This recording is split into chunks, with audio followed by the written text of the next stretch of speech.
अस्सलामुअलैकुम वरहमतुल्लाहि वबरकातुहू अल्हम्दुलिल्लाहि वकफ़ा वसलामुन अला इबादिहिल्लज़ीना इस्तफ़ा। मुहतरम सामीन और नाज़रीन, अज़ीज़ दोस्तों और भाइयों, आज हम बात करेंगे रसूलुल्लाह सल्लल्लाहु अलैहि वसल्लम के तर्जुमान हज़रत ज़ैद बिन साबित अंसारी रज़ियल्लाहु ताला अन्हु की। वाक़या ये है कि 2 हिजरी जंग बदर का मौका रसूलुल्लाह सल्लल्लाहु अलैहि वसल्लम के पास हज़रत ज़ैद तशरीफ़ लाए। उस वक़्त उनकी उम्र 13 साल थी और हाथ में तलवार पकड़ी हुई, यहाँ तक कि तलवार उनके जिस्म से, उनके कद से बड़ी है। तलवार पकड़ी हुई है। नबी सल्लम के पास आए और जिहाद के लिए इजाज़त मांगी। रसूलुल्लाह सल्लल्लाहु अलैहि वसल्लम ने जब देखा, उनका जोश देखा, उनका जज्बा देखा, आपने उनको प्यार किया, शफ़क़त भरे हाथ से उसको थपकी दी और उनको वापस कर दिया। थपकी दी, प्यार दिया और उनको वापस कर दिया। वापस कर दिया तो वो बेचारे कम उम्री में, उम्र 13 साल, वो बड़े गमगीन, गम की हालत में वापस आते हैं। उनकी वालदा हज़रत नवार रज़ियल्लाहु ताला अन्हा, वो भी बड़े परेशान और गमगीन हैं कि मेरे बेटे को वापस कर दिया गया है। मेरा दिल करता था कि अल्लाह के नबी के साथ ग़ज़वा बदर में, जंग बदर में अल्लाह के नबी के साथ मेरा बेटा भी लड़े और इस जिहाद की शहादत हासिल करे। लेकिन जब रसूलुल्लाह सल्लल्लाहु अलैहि वसल्लम ने वापस कर दिया तो वालिद भी परेशान है, गमगीन है और बेटा भी गमगीन है। उन्होंने फिर कुछ लोगों से मशवरा किया, मशवरा करके फिर वापस आए तो उनकी वालदा कहते हैं, अल्लाह के रसूल सल्लल्लाहु अलैहि वसल्लम, मेरा बेटा लिखना पढ़ना जानता है, इसको कुरान पाक की 17 सूरतें याद हैं, तो आप इसको अपने साथ रख लें। रसूलुल्लाह सल्लल्लाहु अलैहि वसल्लम ने प्यार से कहा, ऐ बच्चे, ऐ बेटे, तुझे जो याद है वो सुनाओ। तो ज़ैद बिन साबित कुरान पाक इतना खूबसूरत पढ़ते हैं, उनके चेहरे, उनके मुंह से जो अल्फाज निकलते हैं, उनके होंठों से जो अल्फाज निकलते हैं, वो ऐसे हैं जैसे सितारे चमकते हैं। तो रसूलुल्लाह सल्लल्लाहु अलैहि वसल्लम को उनकी तिलावत बड़ी अच्छी लगी। आपने उनको अपना कातिब रख लिया, कातिब वही रख लिया।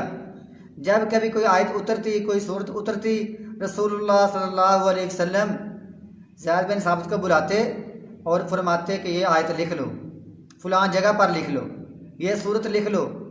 तो ज़ैद बिन साबित रज़ियल्लाहु ताला अन्हु वो आयत, वो सूरत लिख लेते और उसको याद भी कर लेते, उसको लिख भी लेते। फिर नबी सल्लल्लाहु अलैहि वसल्लम ने फरमाया, ऐ ज़ैद, एक और काम करो, वो बड़ा अहम काम है कि मुझे यहूदियों पर इतबार नहीं, उन पर एतमाद नहीं, उनकी ज़ुबान सीखो, इब्रानी सीखो। तो ज़ैद बिन साबित ने चंद दिनों में उनकी पूरी की पूरी ज़ुबान सीख ली, इब्रानी सीख ली। और जब भी फिर किसी यहूदियों की कोई चीज़ लिखी हुई आती तो ज़ैद बिन साबित उसको पढ़कर रसूलुल्लाह सल्लल्लाहु अलैहि वसल्लम को उसको बताते कि ये उनका ख़त है, ये उनका पैगाम है। फिर इसके साथ साथ ज़ैद बिन साबित ने इब्रानी ज़ुबान भी सीख ली। अरबी इनको पहले आती थी, इनकी कौमी ज़ुबान थी, इनकी मादरी ज़ुबान थी। इन्होंने चंद दिनों में इब्रानी भी सीख ली और सरियानी भी सीख ली। फिर ये रसूलुल्लाह सल्लल्लाहु अलैहि वसल्लम के तर्जमान करार पाए। जब कभी यहूद से बात होती जो इब्रानी बोलने वाले थे, जब कभी तौरात की बात होती, उसको पढ़ने की बात होती, तो ज़ैद बिन साबित रज़ियल्लाहु ताला अन्हु वो तौरात या जो किताब लिखी होती थी वो ख़त वो पढ़कर आपको सुनाते।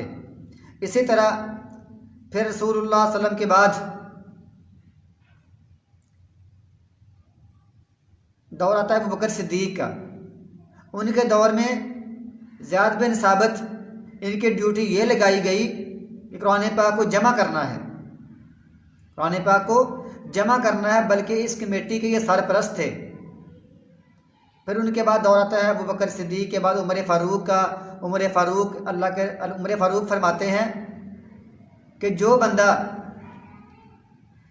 कुरान पाक पढ़ना चाहता है, समझना चाहता है, वो समझ ले ज़ैद बिन साबित से, और फ़िकी मसाइल कोई चाहता है पूछना तो वो पूछ ले मुआज़ बिन जबल से। और इसी तरह जो बंदा वरासत का कोई मसला, जायदाद का, तकसीम का मसला पूछना चाहता है, वो ज़ैद बिन साबित से पूछ ले, क्योंकि ये इस बारे में बड़े माहिर हैं। ज़ैद बिन साबित वरासत के बारे में सबसे बड़े माहिर थे, तकसीम के लिए, जायदाद के लिए, हिस्सों के लिए, इसी तरह असबा को देना, असाबुल फरूज को देना, सारे मसाइल में ज़ैद बिन साबित बड़े माहिर थे। फिर उसके बाद दौर आता है हज़रत उस्मान बिन अफ़्फ़ान रज़ी अल्लाह तआला अन्हु का। फिर कुरान पाक की तदवीन होती है, लोगों से जो लोगों के नुस्खे लिखे हुए हैं उसको जमा किया जाता है, और जो नुस्खा हज़रत हफ्सा का है जो सबसे सही तरीन नुस्खा था उसको भी लाया गया। तो ज़ैद बिन साबित की एक कमेटी बनी, उसके सरपरस्त ज़ैद बिन साबित बने और कुरान पाक की तदवीन की गई। और ज़ैद बिन साबित इस काम के लिए मुतमईन नहीं होते थे, राज़ी नहीं होते थे, इसके लिए तैयार नहीं होते थे, इसके लिए मुस्तैद नहीं होते थे। लेकिन उस्मान बिन अफ़्फ़ान ने कहा कि तुम ये कुरान पाक जमा करोगे, इसकी तदवीन करोगे, ये तुम्हारे ज़िम्मे है। तो हज़रत ज़ैद बिन साबित कहते हैं मेरे लिए एक पहाड़ को अपनी जगह से यानी अपने ऊपर उठाना ये आसान लग रहा था, बजाय इसके कि मैं कुरान पाक को जमा तदवीन करूँ। इन कुरान पाक का जमा करना, तदवीन करना, ये इतना बड़ा और ये काम था जिम्मेदारी का, इससे आसान काम पहाड़ को अपने ऊपर उठाना या पहाड़ को जगह दूसरी जगह पर मुंतकिल करना था। लेकिन फिर इनका सीना अल्लाह ताला ने खोल दिया, इन्होंने कुरान पाक को जमा किया, उसकी तदवीन की। उसके बाद फिर एक दफ़ा जब ये मामला बना सकीफ़ा बनी साइदा में, जब रसूलुल्लाह सल्लल्लाहु अलैहि वसल्लम वफ़ात पा गए, अभी आप कफन के अंदर ही हैं, तो सकीफ़ा बनी साइदा में सहाबा किराम के दरमियान इख्तलाफ हो गया। मुहाजिरीन कहते हैं खलीफा हम में से होगा, अंसार कहते हैं खलीफा हम में से होगा। हत्ता कि किसी ने कह दिया कि एक खलीफा मुहाजिरीन का और दूसरा अंसार का। क्यों? उनकी दलील क्या थी कि रसूलुल्लाह सल्लल्लाहु अलैहि वसल्लम जब भी किसी मुहाजिर को किसी मिशन पर भेजते तो उसके मददगार के तौर पर, उसके मुअय्यद के तौर पर एक अंसारी को भेजते। तो कहते हैं कि एक खलीफा इनमें से होगा, एक हम में से होगा। तो इस मौका पर जो सबसे अजीम फैसला, जो गहरी समझ, फुकाहत जो ज़ैद बिन साबित में थी, वो किसी के हिस्से में नहीं आई। उन्होंने कहा कि देखें रसूलुल्लाह सल्लल्लाहु अलैहि वसल्लम मुहाजिर हैं, तो खलीफा भी मुहाजिरीन में से होगा। और इसके साथ साथ ज़ैद बिन साबित ने कहा कि जो अंसारी लोग थे ये मुहाजिरीन की मदद किया करते थे, लिहाजा हम खलीफा को, मुहाजिर को, किसी को खलीफा मानेंगे और हम उसकी तायीद किया करेंगे, उसकी नुसरत करेंगे, उसकी मदद करेंगे, उसके दस्ते बाजू बनेंगे। तो ये बात करके एक और भी वाक़या किसी ने कह दिया कि जो खुलफा हैं मिन कुरैश, वो कुरैश में से होंगे। तो ये समझ आई अंसारी फिर पीछे हट गए कि जो खुलफा होंगे वो कुरैशी होंगे, खलीफा मक्का वालों में से बनेगा। लेकिन ज़ैद बिन साबित ने यह बात करके कि खुलफा मुहाजिरीन में से होंगे और हम उनके दस्तों बाजू बनेंगे, उन्होंने ये बात करके अबू बकर सिद्दीक का हाथ पकड़ा और उनके हाथ पर बैत कर ली, और बाकी लोगों से भी कहा तुम भी बैत कर लो। लोगों ने फिर बैत कर ली। फिर खलीफतुल मुस्लिमीन अबू बकर सिद्दीक रज़ी अल्लाह ताला अन्हु, इनकी ज़ैद बिन साबित की हिमायत से वो खलीफा बने। पर एक दफ़ा ज़ैद बिन साबित रज़ी अल्लाह ताला अन्हु, इनका मकाम सहाबा किराम के नज़दीक बहुत बड़ा है, बड़ा ऊंचा मकाम है, क्योंकि ये कुरान पाक के माहिर हैं, एक नबी सल्लल्लाहु अलैहि वसल्लम के तर्जुमान हैं, ये कातिबे वही हैं, ये विरासत के बड़े माहिर हैं, और ये रसूलुल्लाह सल्लल्लाहु अलैहि वसल्लम के सारा इल्म सीखते रहे। सहाबा किराम इनकी बड़ी कदर किया करते थे, हत्ता के बनु हाशिम अहले बैत इनकी बड़ी अजमत, बड़ी इनकी कदर करते हैं, बड़ी इनकी इज्जत करते हैं। एक दफ़ा ये किसी घोड़े पर, किसी सवारी पर बैठे हैं, ऊँट पर हैं या घोड़े पर हैं, तो अब्दुल्ला बिन अब्बास रज़ी अल्लाह तआला अन्हु, जो अल्लाह के नबी के चचा के बेटे हैं और अहले बैत में से हैं, उन्होंने इनकी लगाम पकड़ ली।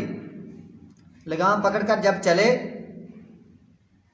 तो ज़ियाद बिन साबित ने कहा, ए अब्दुल्ला, तुम्हारा बहुत मर्तबा और रुतबा है, मुझे क्यों शर्मिंदा करते हो? मेरी सवारी की तुमने लगाम क्यों पकड़ी हुई है? ये मुझे तुम शर्मिंदा कर रहे हो।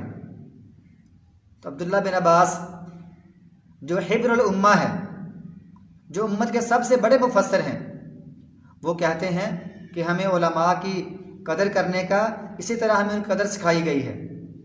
लेकिन जब ज़ियाद बिन साबित नीचे आते हैं तो आकर कहते हैं अपना हाथ दिखाओ।